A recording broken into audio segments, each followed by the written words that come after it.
Hi, and welcome to this Astrology Weekly on quantumhealers.com. My name is Patricia. I'm a quantum healer and astrologer, and we're going to look at week 24, which goes from June 9 until June 15. Here we go. This is the chart of this week, and this week starts with June 9, when Mercury is moving into the sign of Cancer.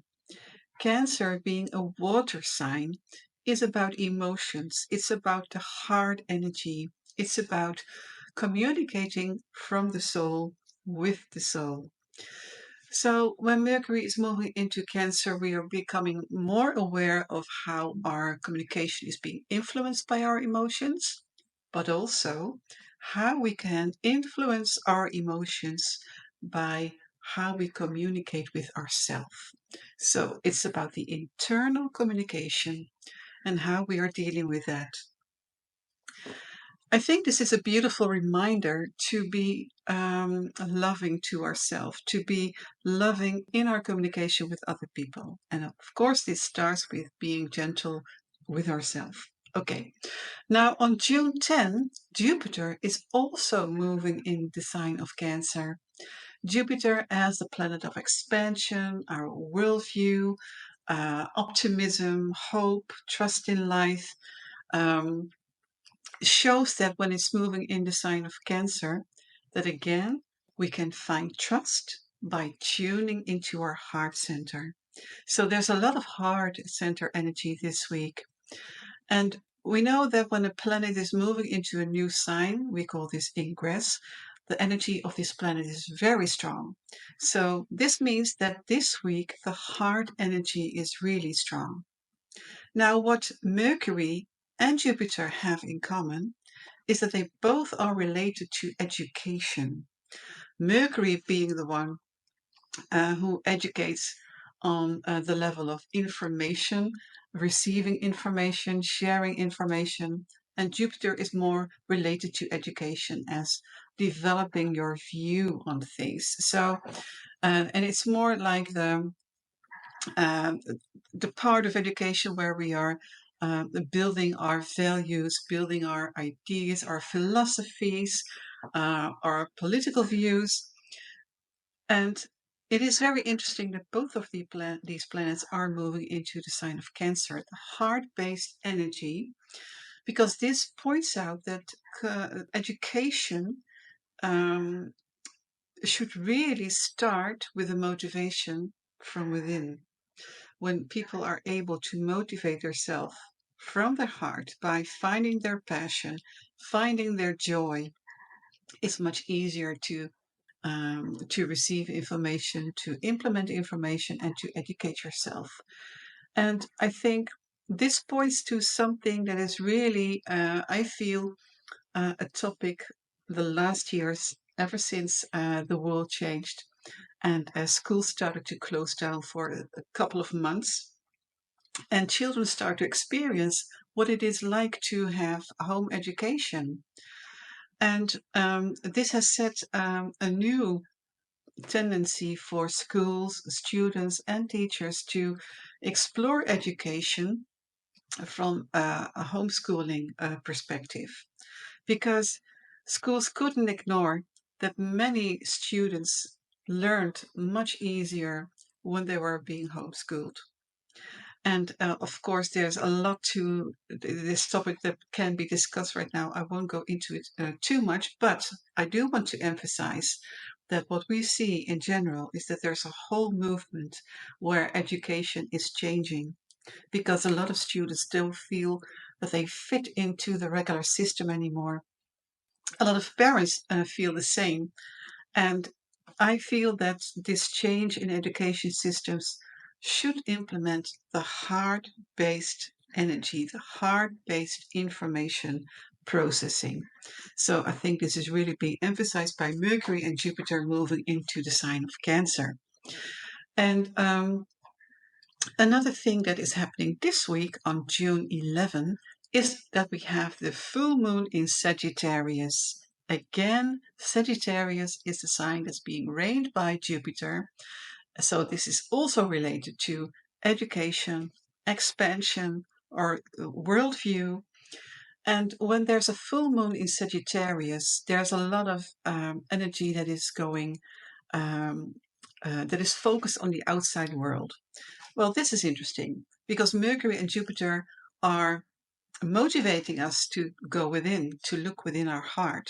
While the full moon in Sagittarius is saying, okay, if you have tuned in to your heart, then it's time to share that light, to share your inner light, and to spread your view. And I think this is really important for people who are um, um, coaches or therapists or quantum healers, because this is about expansion of our soul's awareness. And we know that quantum healing sessions can really be profound in helping us to realize that we are much more than a physical body, much more than a logical mind, that we are infinite souls. And so this is really a good week to experience that we are limitless beings if we are able to connect with our soul, with our higher self. So Sagittarius is about the higher values in life. And it's about having that helicopter view on life. And we can have a helicopter view on our personal life when we can communicate with our higher self, something that we learn when we are experiencing quantum healing sessions. Okay, what else do we have this week? Well, it's interesting that we do have a square between Jupiter and Saturn. Interesting because Jupiter is about expansion and Saturn is about setting boundaries. So the energy is very different. So what we can feel when there's a square between Jupiter and Saturn is that we may have this reality check.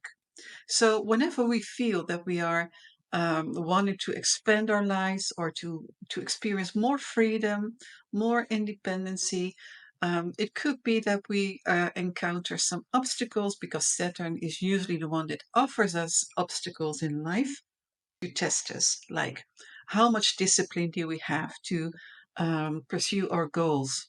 So this is a time to pursue our goals, not to give up, but just to continue and to have faith and to have trust in the process. And we also see that there is another square happening this week between Uranus and Mars. Now, this is usually a very interesting aspect when there's a square between Uranus and Mars, because Uranus is about breaking old patterns, and Mars is about the warrior energy. It's about how we deal with being assertive, it's making choices. And when these two are in a square aspect, this is usually a time where we are breaking old patterns and where it is the time to really do break old patterns that no longer work for us. Because if we keep ourselves being restrained by old patterns, um, then usually this aspect shows us that if we don't make that choice to change it, then something in our circumstances will, well, gently push us to make that change. And I always say that it's really good to be mindful of how we are dealing with our energy, because Mars is also the planet that shows how we are dealing with our physical energy. And when it's in a square with Uranus, it could be that um, we can be a little bit bumpy or grumpy, and so be mindful how you interact with people. Be mindful how you go about in everyday life, and make sure that you are being well, cautious, I would say. And I think this is really good to be mindful of Mercury and Cancer. Go to that heart space and connect with your heart energy, because that will make breaking these patterns much easier and much gentler. Um, so, is that the right word? Gentler? I think so. Sorry for my English. Okay, what else do we have this week? I've mentioned the homeschooling and how it. I feel that it will become more and more relevant in the years to come. In the years to come, because the education system, um, and they need to change, because children are changing, parents are changing, and the school systems, I think they should develop along with those changes in consciousness. So, and luckily, there are more and more options for children to have those opportunities to find an education system that is much more in line with their personality, with their family life, and with their inner being. Okay, another thing that I would like to express about the full moon in Sagittarius and Jupiter being in Cancer is that we may have a chance to experience that the world is our home and that we are one family. So it doesn't really matter if you are able to travel or not, because on a consciousness level, we are all connected. And this is something that is one of the beautiful aspects of the full moon in Sagittarius. Okay, another thing that is being clear when full moon is in Sagittarius is that's about revelations. It's about ideas that are coming to the surface. We could find much more inspiration, but it's about things that are being revealed. And because we know that Sagittarius is a fire sign, this could also be related with our sense of justice and our longing to find justice and to do the right thing. So it could be interesting to see what will come forward this week related to legal issues, or maybe some interesting law cases that will become public, for example, and that will show us something about how the justice system is working. Okay, I think the bottom line of this week is to go within your heart, tune into your heart, connect with your higher consciousness. Okay, thank you so much, and I hope to see you next week.